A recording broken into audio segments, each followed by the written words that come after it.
Okay, so today's topic, systems, tools, you know what I'm all about. Here's what I wanted to teach you guys today. When you have a listing go live, first off, I'll caveat this by saying everything that I'm about to show you, either you can do or you can tell the help desk to do it, and they will happily do it for you.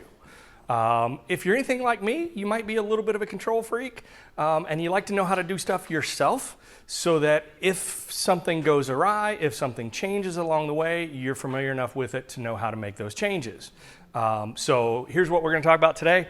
When you have a listing go live, what are the additional things that you need to do? What are the setup steps that you need to do for things like showing time, Supra, making sure that... What, pardon? Documents, how to attach those documents, all those kind of things. And we're going to look at and we're going to talk about all those things today. Okay? So I'll give you a very brief rundown, show you kind of where to find things and how to set things up, and then we can address any questions that you may have. Okay? So first off, when you have a listing, I don't know if anybody's looked at this, my listings, you can see my active listings. You're not going to have as many options in here because I have access to everybody's stuff, so I'm seeing everything in the office. But you will have one that is my active listings or my editable listings or my pending listings, if you have one that is pending. And this is a quick way to reference, hey, that's my listing. This is my listing that just went live yesterday in Dallas. Okay, so hence why you're getting this, because I just had to do all this stuff and I was like, everybody else should need to know, might want to know how to do this, okay? So, I have a buyer for that. You do? Bring it on. Okay. I'm happy to have them, okay? You are going to need more than likely the MLS number, so I'm just going to cut and paste this, Control C. Now I'm going to go back to my dashboard. Everybody knows you also have your external links set up right here, and you can access your showing time, and you can also access SupraNet directly from your dashboard front page on Matrix. Okay, so first we're going to go to showing time, and that's going to bring you to this home page. You can then go to your listing setup. All right. Again, you're only going to have your listings here, so I have everybody's stuff, so I'm just going to search on my listings. Okay, and it's only going to be the stuff that is in MLS for my names. Notice I have two for each one of my properties. One is FMLS and one is Georgia MLS. If you have Georgia MLS, I can also show you how to link both of them together into your showing time so that you can see both in one place. Okay. For the scope of this, since probably 80% of our agents don't even use Georgia MLS and only have FMLS, we'll just focus on FMLS. Okay, so then you want to go to your setup. All right, and this is where, first off, you're going to want to upload a picture of your property. When you first do this, it's going to have a blank picture. Well, you've already just gotten your professional photography done, and you've got those pictures. So take your cover picture and put it there. Okay. The reason is this same picture is going to be used when you send feedback to the agents. You all have been showing agents before, and you've had shown 8 properties in a day, and you can't remember which one is which when you're trying to leave feedback. And hopefully you are trying to leave feedback and you're diligent about that. So make it easy, give them a visual, put that picture in there. All right.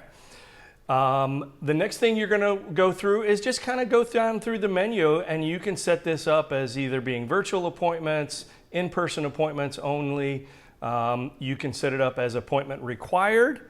You can also set it up as courtesy call or go and show, or view instructions only. If you're trying to do this as by appointment only where you have to be present, don't recommend that, by the way, but there are options for you available. Does everybody know the difference between appointment and go and show? Appointment is somebody has to approve it. Go and show, it's automatically going to approve. Okay. It's also going to have the feedback template, and the standard template is perfectly acceptable. I'm not a fan. I like a little bit more detail about it. I have my own template which I've set up, and if anybody's interested, I can show you how to do that also at some point. Okay.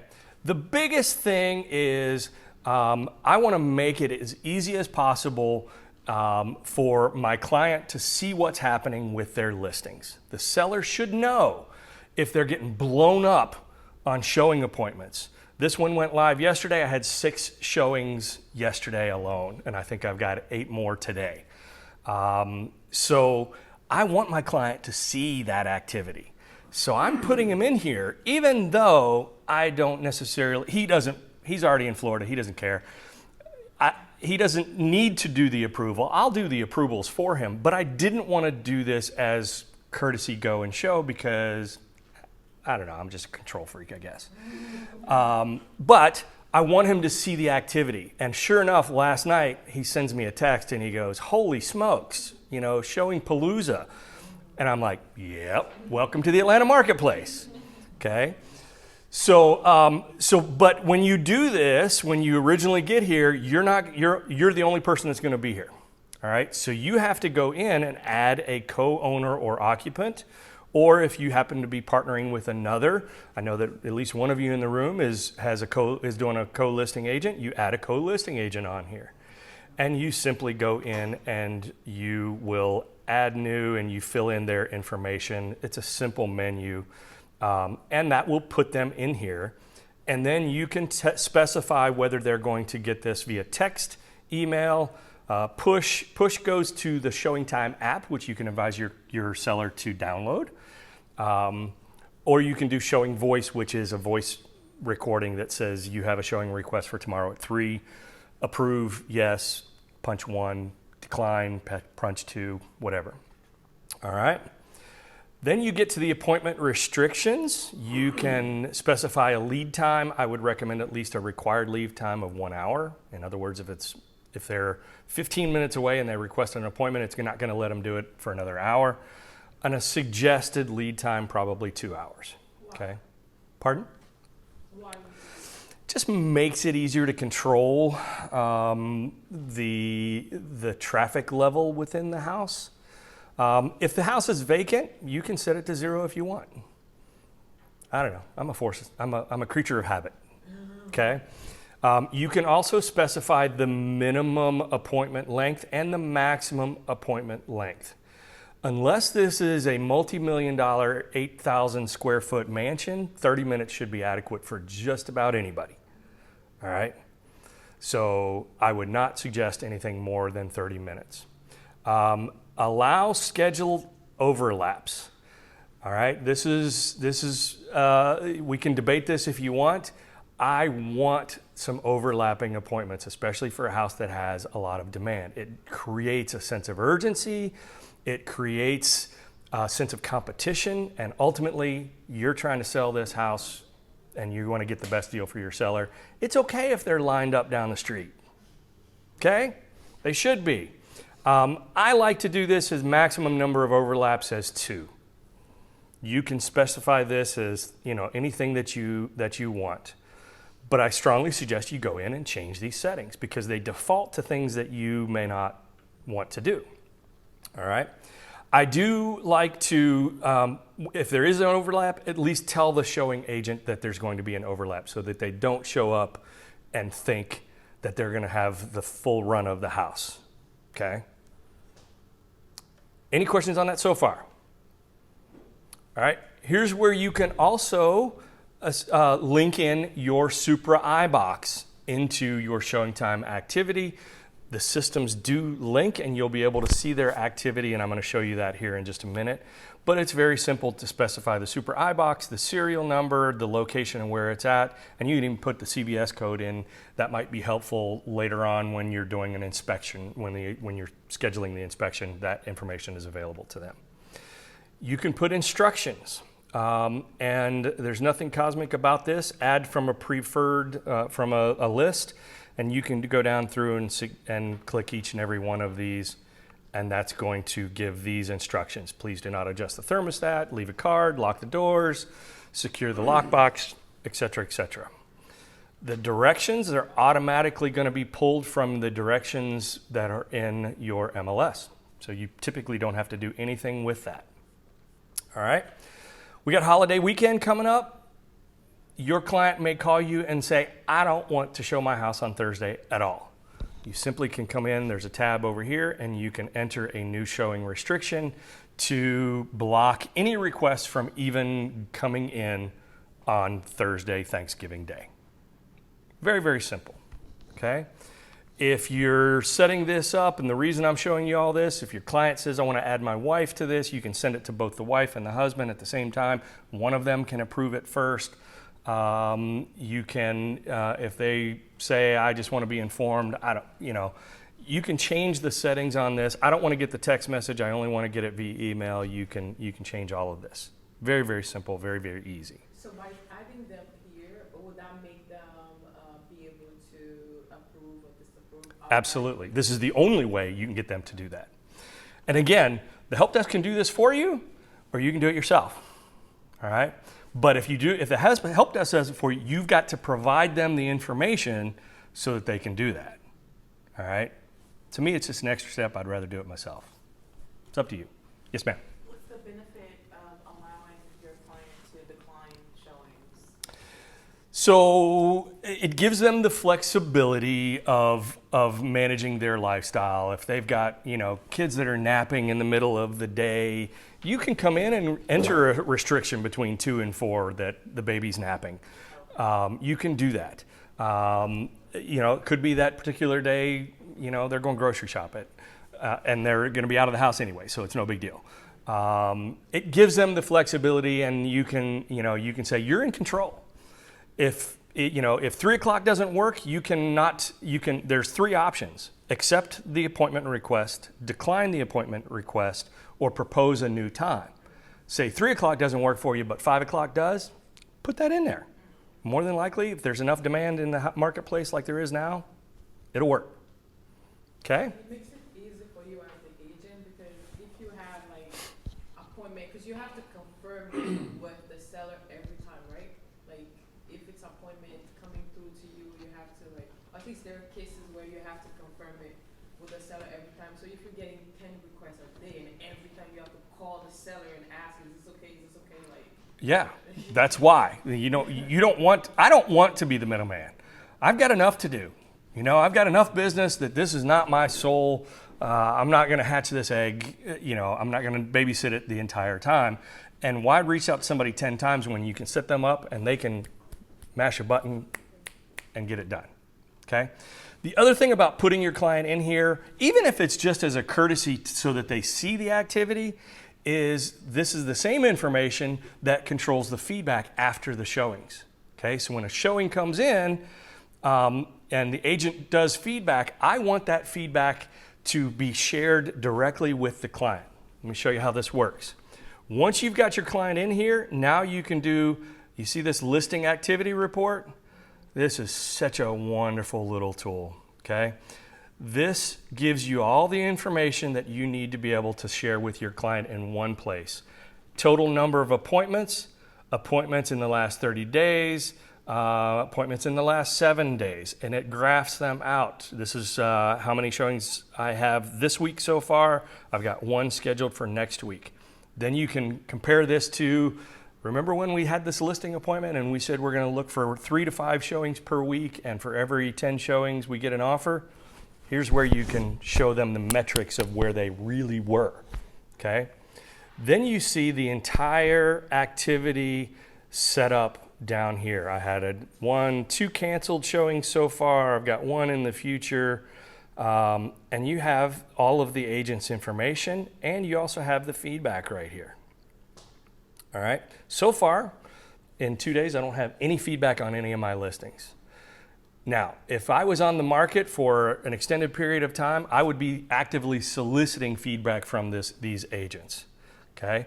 And I want to do so in a way that is in writing so that I can then share that with my client. I don't want to be the filter for the feedback that I've gotten verbally from that showing appointment. I want it to be in writing. People take it more seriously when it's in writing versus voice, okay? So when I'm soliciting feedback, say for example, This one was yesterday, and I had Lisa Newton.